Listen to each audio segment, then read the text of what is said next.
What's up everyone, I'm Jake with VFX To Go, and this is another breakdown of the breakdown, where we scrub through VFX show reels from some of the top VFX studios in the film industry, and in honor of the new season of Loki on Disney+, I thought we'd take a look back at the VFX in Season 1, with breakdowns from Digital Domain, Fuse FX, and Luma Pictures. Let's check it out.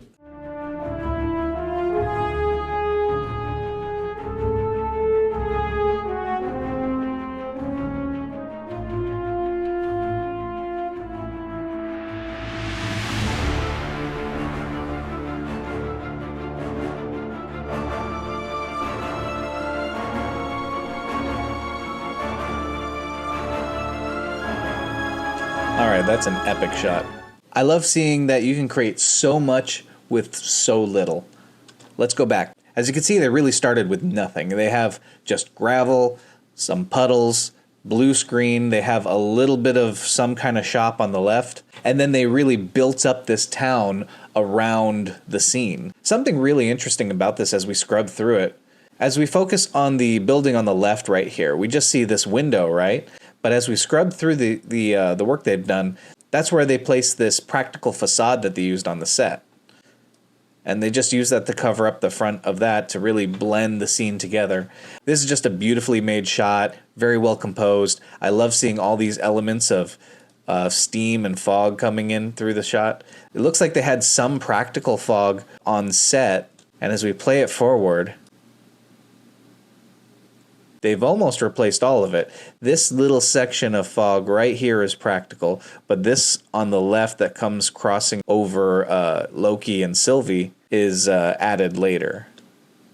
But it's always great to have a reference on set for something so you can match it practically.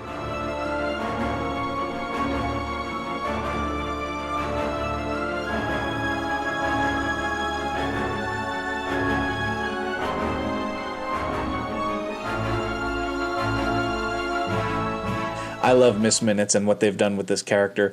As you'll see, when they shot the scenes on set, they actually used a light source because they know that that character is going to emit light. And it's much better to start with practical lights on set that are going to interact with everything around you, because that will just blend everything together, make everything feel more in camera. It'll make everything feel more organic and really come together. In this case, when you look at something like this, you have to think about all the other things that you need to do in order to do this. You know, you're not just going to paint out this light source here, but you're also going to paint out all the reflections of the light source in the metal or anything reflective. They do a really great job of painting out the actual LED strip from the light source, and they've gone ahead and added the reflections of Miss Minutes here. And one thing I really love about it is that they've actually pasted on some cutouts of Miss Minutes' eyes and her nose on the light source as well.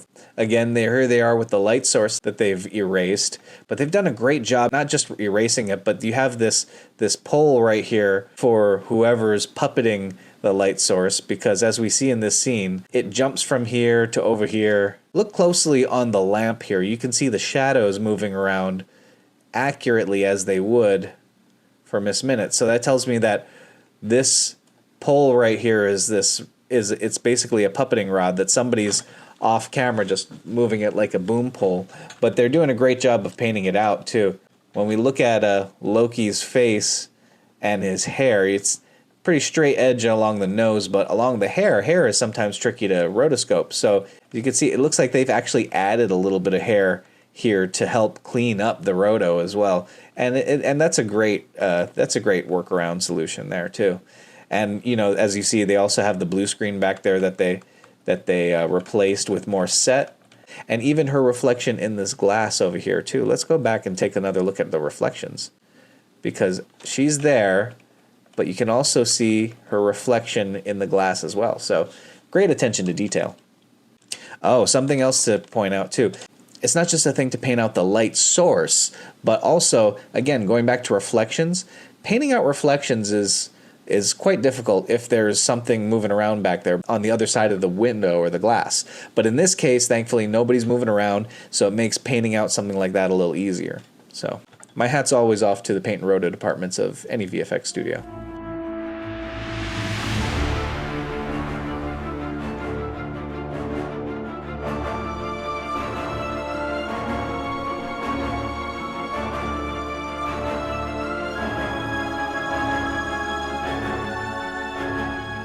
the thing about these doors that I think is really interesting is that they've decided to include reflections on them as well.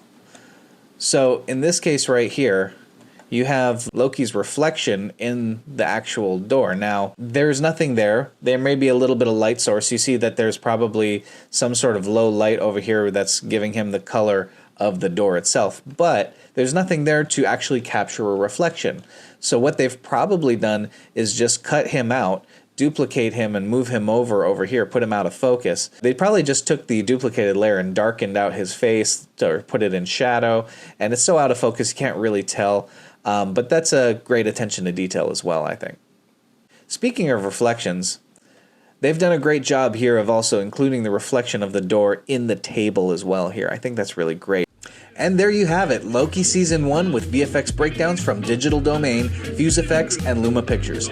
I love this show, and the new season has got me coming back for more, and I cannot wait to see what breakdowns they release next. But what about you?